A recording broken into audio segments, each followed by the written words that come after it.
every business across industry has five recipes. And when designed well, they set you up for an excellent meal or an experience. You need a force that is consistently like freeing up space in your life. Notion's infinitely customizable, which makes it super powerful, but also super paralyzing.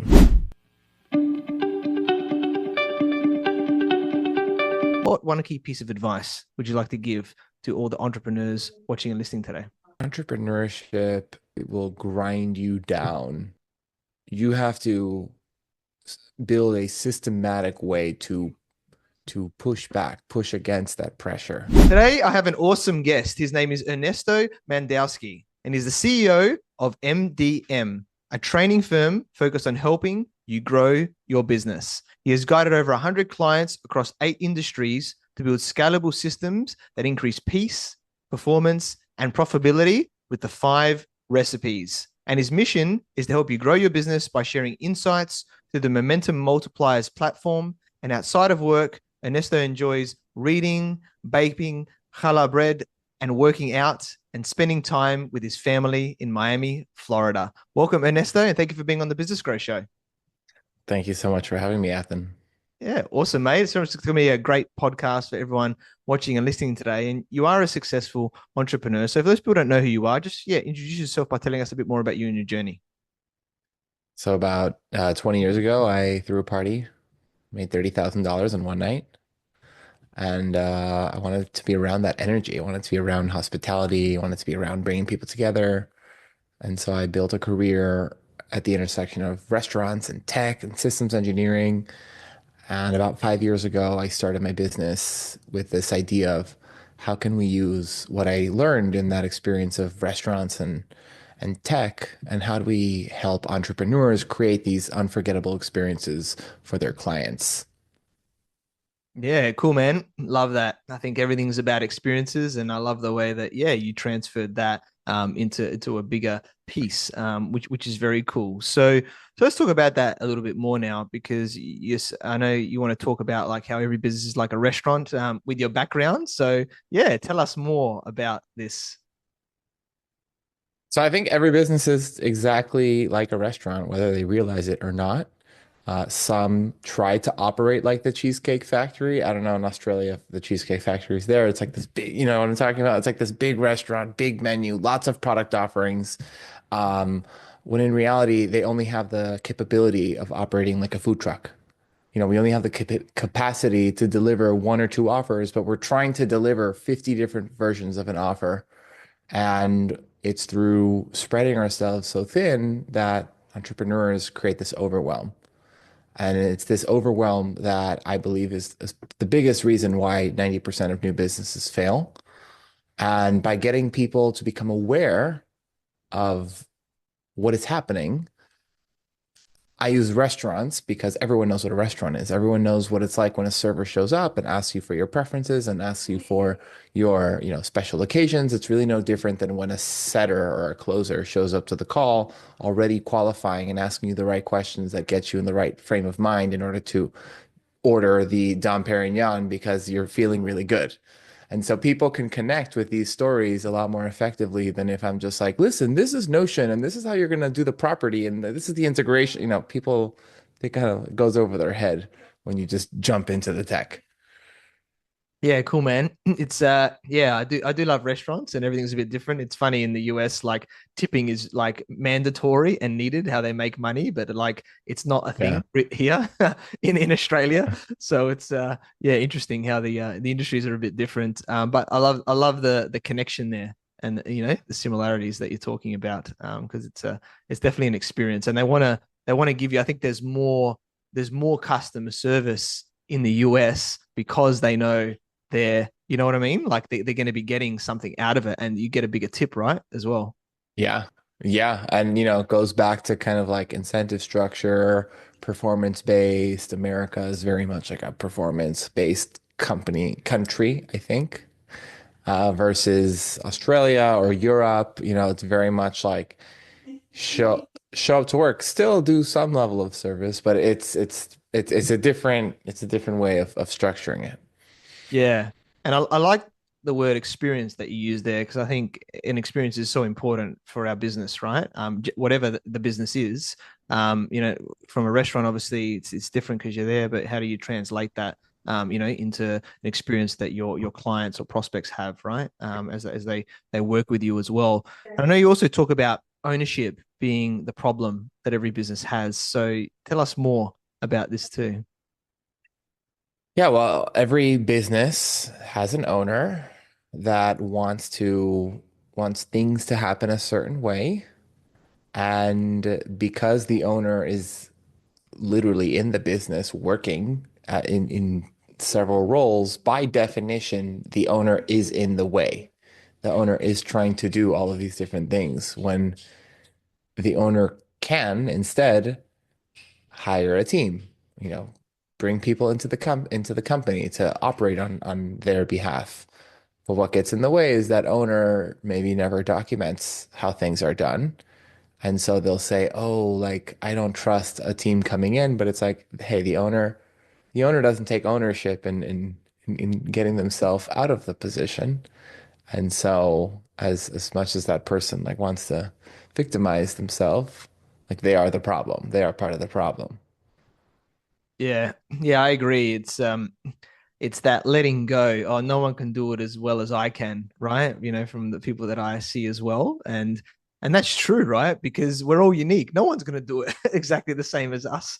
Right. So, what I tell my clients is that if you can get someone 80% as good as you, or have a good process, ideally that works, and hopefully with some software if possible, then at least you can maximize yourself, because you can't do 100% of our work compared to 180%, with another person, and keep stacking. Obviously allows you to grow a business instead of being too rigid in that.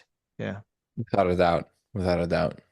Yeah. So um, I know that you have the five recipes, and it's really a foundation about what you do. So tell us more about, yeah, what these five recipes are. So I believe every business across industry has five recipes. And when designed well, they set you up for an excellent meal or an experience. First recipe is transformation, which is that core offer that you deliver. Maybe it's a product, maybe it's a service. It's a repeatable recipe that businesses can deliver, just like a Japanese chef will make ramen. It's a very precise, repeatable approach that, you don't go into the Japanese chef and say, "Oh, can you change the broth?" No, he'll kick you out. Like, stick to the recipe. Once you have mastery over your fulfillment, you get to the next recipe, which is connection, which is your relationship management with different stakeholders in your ecosystem. Sometimes it's clients, partners, vendors, community members. These are all the people who are helping you create more opportunities in your business. The third one is communication, which is all around sharing your story, sharing your message with the world. And people think, "Oh, that's marketing." It's like, "Oh, well, it's social media." It's like, yes, social media is one part of it, but it's social media, it's your lead magnets, it's your free video courses, it's your in-person experiences, it's anything that is communicating to the world what you do and inviting new audiences into connection so that you can deliver the transformation.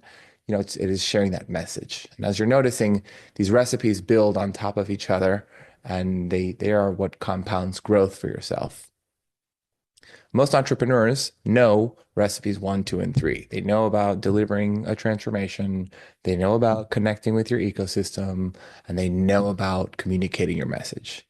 Where most people, by definition, fall short in the US, about 90% of small businesses are solopreneurs. So, like by definition, they do never get to the fourth recipe, which is organization.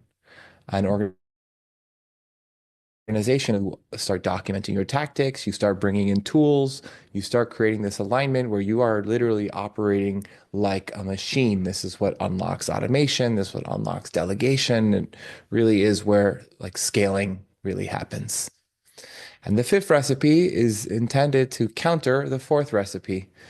People think, "Oh, I don't want my company to turn into a bureaucracy. I don't want it to be like a cold machine that just is like operating with no soul."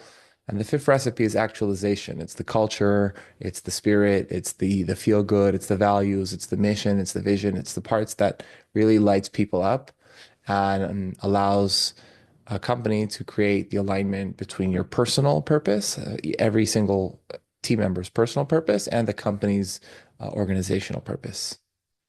Yeah, cool, man. Nice. Love that. It's definitely a lot of important things in there. And yeah, that's where you definitely the last two is where it is, right? Because number one, we need people in the business, right? You know, as we can make a six-figure business by ourselves, basically, right? But if you want to get to having more time as a business owner, you need other people to help you, and you need systems and things, the organization, right? To be able to make sure that yeah, it's as automated and everything as possible. And yeah, everybody enjoy themselves at the same time. So yeah, completely agree, mate. Love it. With all of that side of things. So let's get more into the tech and software side now, because I know this is a lot of your strong point with your background. And setting this up right to maximize delegation, to be able to help people, right? Instead of just saying go fill in all these spreadsheets, right, or whatever. Getting software out there. So I'll leave it up to you on how to set it up initially, and then maybe we can drill down a little bit How further to as we go. how to tee up the magic.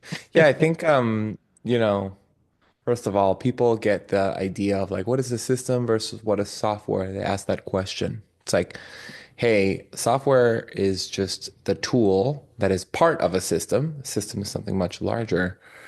And people ask the question like, okay, so where do I start? Where do I start with software? I have no idea. There's two main parts of every business. Every business. There's relationship management, which is most closely tied to connection, the second recipe. And then there's project management, which is tied to transformation, delivery of the service.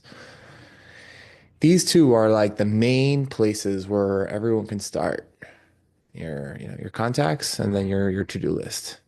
And it can be as basic as Apple Notes or Trello, or as advanced as what I love, and we'll kind of get into in a moment, like using Notion with project-based dependency timelines and owner-specific like prioritization ways of like looking at everything and organizing your tasks.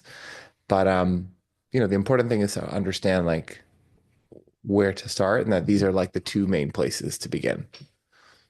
Yeah, cool, man. Love it.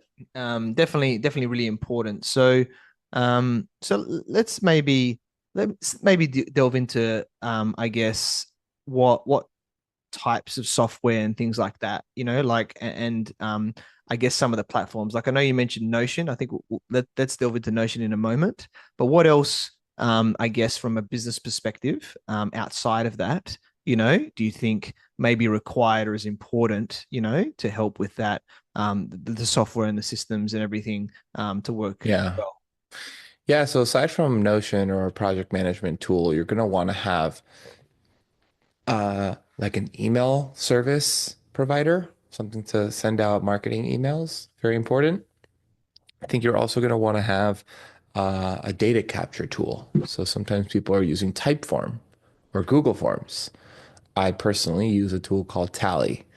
Tally is, or whatever tool you use, like you got to collect information at different parts of the customer journey, or internally, your team needs to use forms in order to trigger workflows. That's going to be another like massively important tool to use. Yeah, cool, man. Love it. And yeah, everything from like, it makes me think when you talk about forms like a CRM, right? Like, you talked about like sending emails out. It's like the form is what the trigger is, right? You fill something in, whether it's internally or whether it's, a prospect or client or someone, and then and then that then allows, automations to happen or things that happen in the background, to Hmm. the next. Exactly. Yeah, cool, man. So let's talk more around Notion now, and it's funny because I've just started looking into Notion very recently. So the timing of this is, the universe has put us together, let's say, or whatever you want to say, of which is funny, to look at this because I see it's interesting what I see from my side, right? Um, and I'll get you to delve deeper because you obviously know it a lot better than me.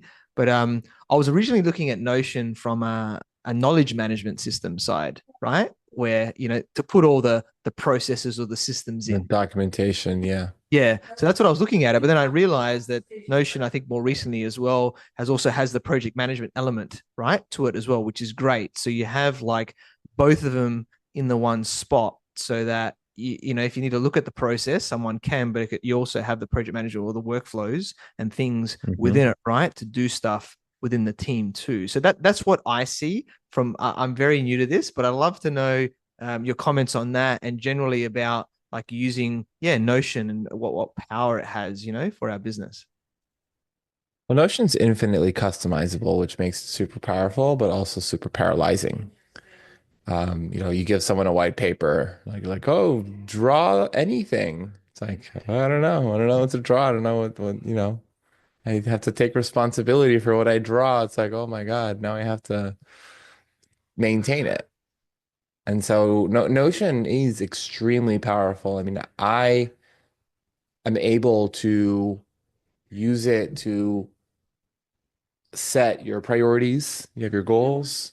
You align your priorities with projects. You align your projects with actions, and you're able to create these links across databases where you can actually track progress on your priorities based off of like task completion.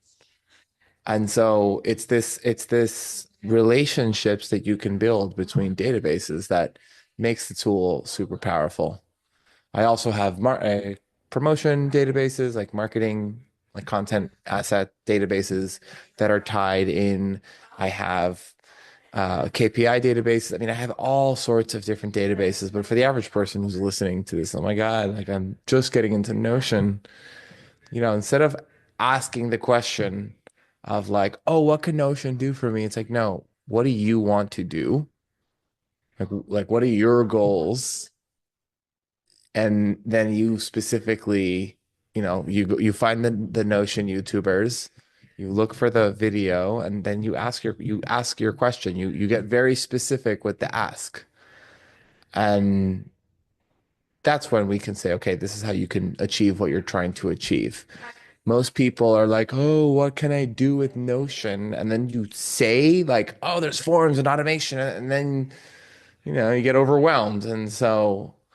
I think people can change or consider changing their how do I Notion approach. Yeah, I like that different perspective as well, especially if they don't have as much of a tech background and knowledge, right? Where you got to keep it more simple for them. And I think that's from my perspective as well, right? With a system is you ideally want to plan it first or have an idea, right? You don't just start creating stuff from the start because it create issues later. Yeah. Yeah, I build a lot of shit, but but yes, I mean, I like to say when you are cooking, I read it in a book one time that like when you cook, you have to learn with the recipes. You learn with the structure, but then eventually you throw all the recipes out because you have to learn how to like freestyle and innovate. And so there's no right way to dive into your Notion journey. The important part, or any journey, it's just like dive in and stay in the arena. Like don't just swipe left, exit the app and move on to the next project. You gotta like stay in with the discomfort of whatever it is that you're trying to achieve. Yeah. And maybe let's like chunk up a little bit in NLP language and just understand how Notion works at a simple level. So you mentioned like Hmm. databases there, right? So you have like Hmm. multiple databases. So what's sort of the hierarchy? Like, do you go, okay, I want to do a database or a section for KPIs or for my projects or for my knowledge management, my processes, right? Whatever that looks like. And then once you create the database, then you can go, okay, what's connected to that, who has access to it, and then there's workflows or there's project management. Is that sort of a very simple way of thinking about how Notion works exactly? You know what I mean in that respect?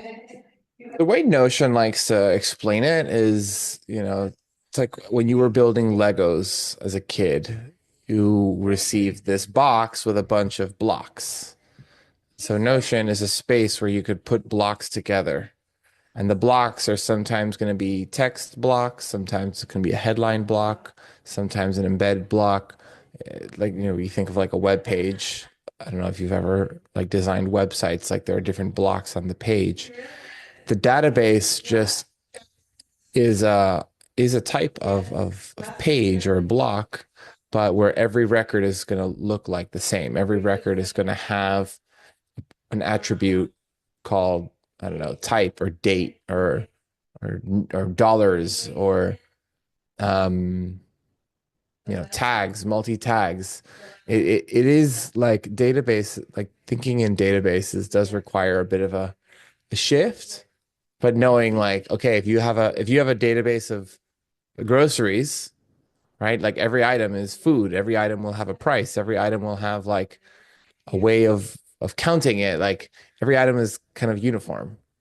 And so for the creatives that are listening, maybe they thinking in databases isn't too simple because creatives are like these divergent people who like, pages and notes and even not on Notion, but like your operators are gonna love databases.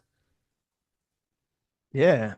Cool, man. I like that. I like that simple metaphor around, like the grocery list, things like that. There's certain attributes if you were going to order it, like order it online or whatever, like that as an example. Then you could see that there's these different elements, and you would, then purchase them or something like that. And then once you know what they are, then you can build on that there. And then, so, so then, and then once you do that, there's a project manager function. And from my understanding is, like, let's say, as the business owners, but a lot of business owners that listen to this, we want to put some personal projects or something in there, right? Compared to as well, and then you've got like the business ones, or maybe there's departments that you only want certain people to see. There's ways of structuring that so that not everyone can see it, and certain people. Yeah, there is ways. It does get a little tricky when you try. It's like the metaphor, I literally used it today.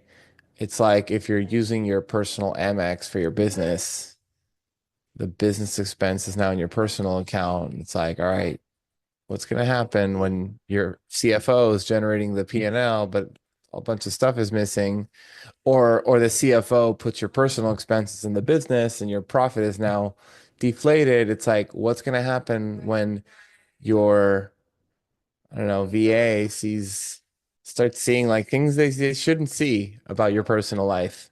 You don't want it. It's not bad or wrong. Notion does have the ability to create permissions. It does.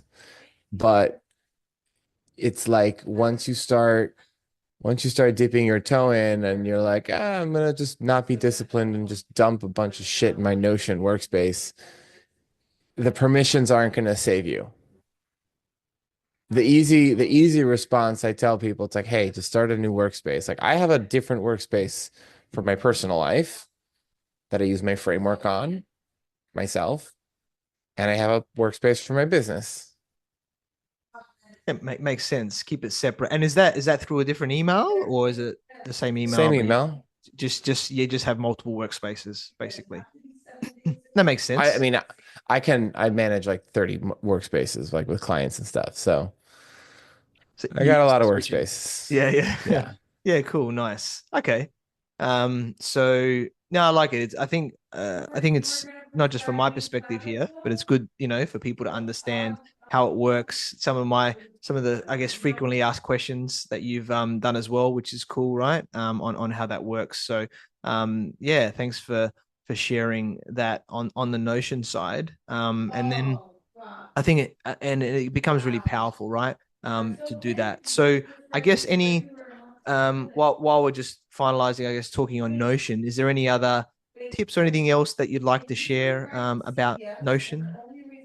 No, the only thing I'd say is I don't know exactly when this is going to air, but probably by the time this airs, um, you can find my Notion for newbies like YouTube content will be up.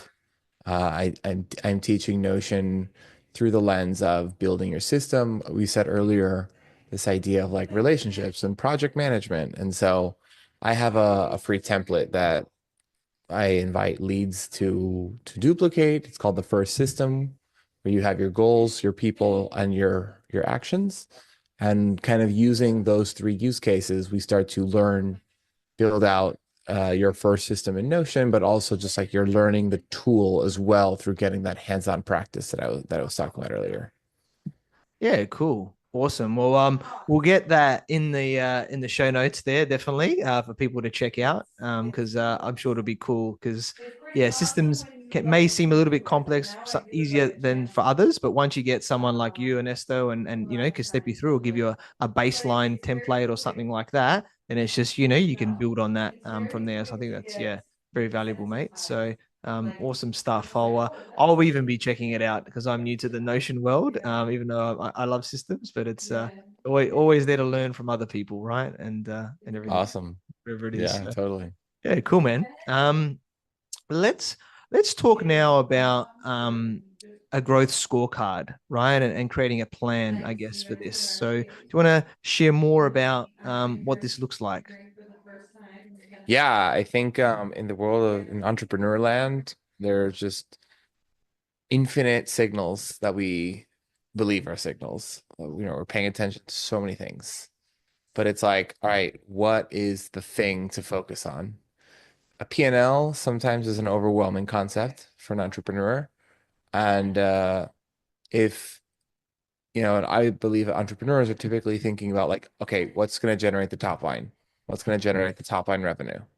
And so my growth scorecard is a tool that I've developed that breaks your top line target into six numbers, which is your revenue per client, which if you divide revenue by revenue per client, you get your number of clients that you have to work with. Then you take your conversion rate. And when you take your clients divided by conversion rate, you get number of leads. And so when you have that number, sometimes the target number of leads is, let's say 300. And so the question is like, all right, how many discovery calls are on your calendar each month? Is it 20? Well, if it's not 20 or it's not 25, then you're sure as hell not getting to 300. So it's an immediate signal that like, hey, whatever I'm doing, I got to drive more discovery calls if I'm trying to hit this target on the scorecard. And so it's a quick tool to like really quickly identify where are the gaps in your business. And then the last two numbers are your utilization rate and your number of subscribers. The utilization rate is basically the percentage between how many people are on your email list and how many discovery calls do you have. So I like to teach people, think about 10% utilization. People are like hoarding resources by signing up for newsletters. So like all those numbers are inflated anyways. So I say, hey, if you need 300 leads on your scorecard, then target 3,000 people, 3,000 subscribers on your list. Yeah, cool, man. Nice.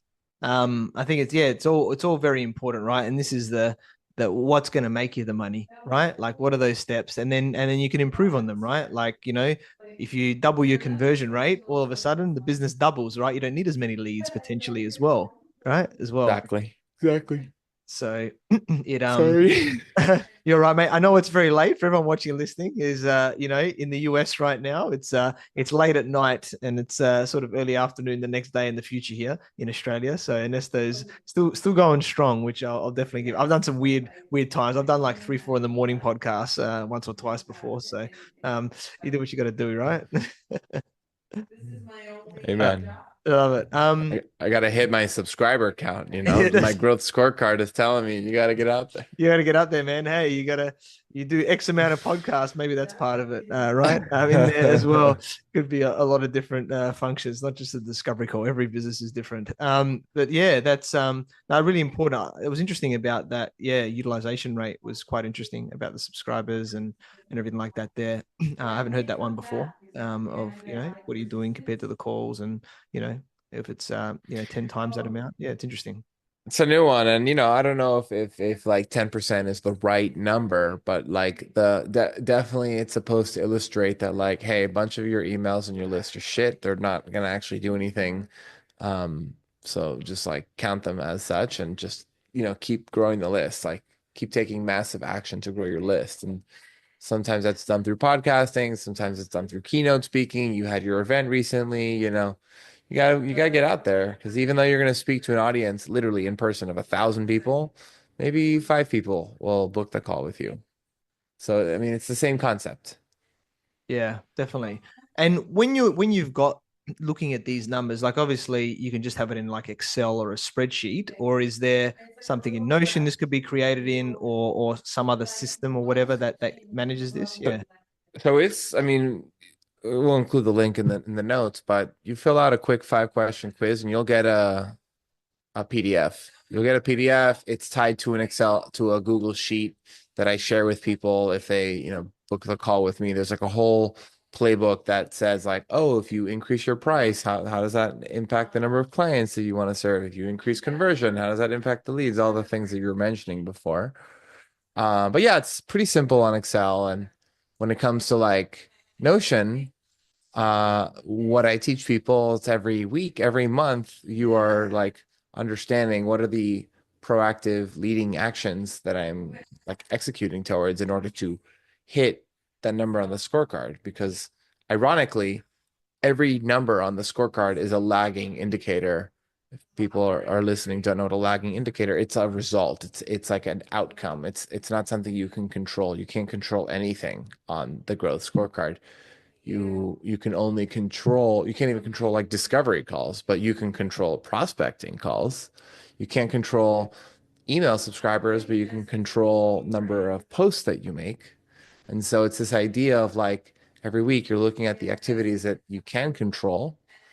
Uh, and then, when we look at the end of the month or at the end of the quarter, it's like, oh, well, did I do the activities? Yes, I did. Well, if you did, then, let's change things up. But you always have to know whether you did or didn't take the action. Most people just don't even take the action. Yeah, cool. That's good to know. And is there, from my understanding, from an integration perspective, right, that Notion has a lot of integrations because a lot of people would have like a CRM, you know what I mean? Like that thing that sends the emails out and stuff like that. Is there a way, and this is probably dependent on the system. Maybe it's a complex question, but is there a way to potentially link them or things like that if they happen in one system to go one way or the other, or is that a little bit dependent on what it is? Yeah. It's not impossible. Um, I think a lot of people, it's like the question I get now of like, what do you think of AI? It's like, look, AI is great, but like focus on the fundamentals. Like you can't even keep your inbox clean and you're asking about ChatGPT, like automating your life, and so when people ask me the question of like integrations, like how can I get ConvertKit to integrate with Notion? It's like, why do you want it to integrate with Notion? A tool like ConvertKit is a marketing tool. Like it's a tool that is used to just promote messages and promote offers. Now, if in the promotion of that offer, the CTA is like book a call, now I'm interested in having that person um, tracked in Notion. And it's not necessarily integrating Kit or Go High Level or whatever tool you're using with Notion. It's your scheduling software with Notion, which most of them do. Yeah, cool. Yeah, nice. It's good to know. Don't complicate it. Basically, is what you're saying. Is just use the simple stuff. What's going to get you, yeah, to that point with the result there. So yeah, awesome, man. Love that on that side as well. So um, one little question. I know we had a little bit of a chat around mindset before we chatted and just growth generally. But I'd like to know from your perspective how important coaching and mentoring has been, for you in your business and what it's helped you to achieve as well. I mean, it's everything, right? Abraham Lincoln or whoever said it, you spend 80% of your time sharpening the axe before cutting the tree.